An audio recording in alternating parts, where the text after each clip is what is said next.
గత కొన్ని రోజులుగా ఉత్తరాదిలోని భారీ వర్షాలు దంచి కొడుతున్నాయి. ఈ వర్షాలు వరదల కారణంగా యమునా నది ఉప్పొంగి ప్రవహిస్తుంది. హర్యానాలోని మయూనానగర్లో హథ్నీకుండ్ బ్యారేజ్ వద్ద నీటి మట్టం క్రమంగా పెరుగుతుండటంతో అధికారులు గేట్లు ఎత్తి నీటిని దిగువకు విడుదల చేస్తున్నారు. దీంతో ఢిల్లీలోని యమునా నది డేంజర్ మార్కుని దాటి ప్రవహిస్తుంది. ఇళ్లలోకి వరద నీరు చేరుతుండటంతో యమునా తీర ప్రాంతాల్లో నివాసముంటున్న ప్రజలకు వరద హెచ్చరికను జారీ చేశారు.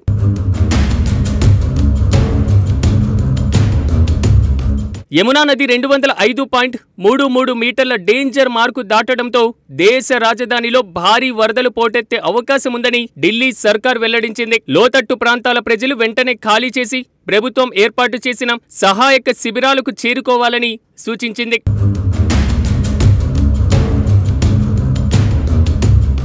హర్యానాలోని హథ్నీకుండ్ బ్యారేజీ నుంచి 3 లక్షలకు పైగా క్యూసెక్కుల నీటిని విడుదల చేయడంతో నీటి మట్టం పెరిగినట్లుగా తెలుస్తోంది. హథ్నీకుండ్ నుంచి విడుదలయ్యే నీటి వల్ల సాధారణంగా 36 నుండి 48 గంటల్లో నగరం మొత్తం వరదల్లో చిక్కుకుపోయే ప్రమాదం ఉందని, పరిస్థితులను పర్యవేక్షించడానికి ఢిల్లీ యంత్రాంగం సిద్ధంగా ఉన్నట్లుగా తెలుస్తోంది. మరోవైపు సాయంత్రంలోగా యమునా నది 206 మీటర్ల ఎత్తుకు చేరుకోవచ్చని వాతావరణ శాఖ అంచనా వేసింది. దీంతో పలు కార్యాలయాలు తమ ఉద్యోగులకు వర్క్ ఫ్రం హోం చేయాలని సూచించింది. పలు పాఠశాలలు ఆన్లైన్ తరగతులను నిర్వహిస్తున్నారు.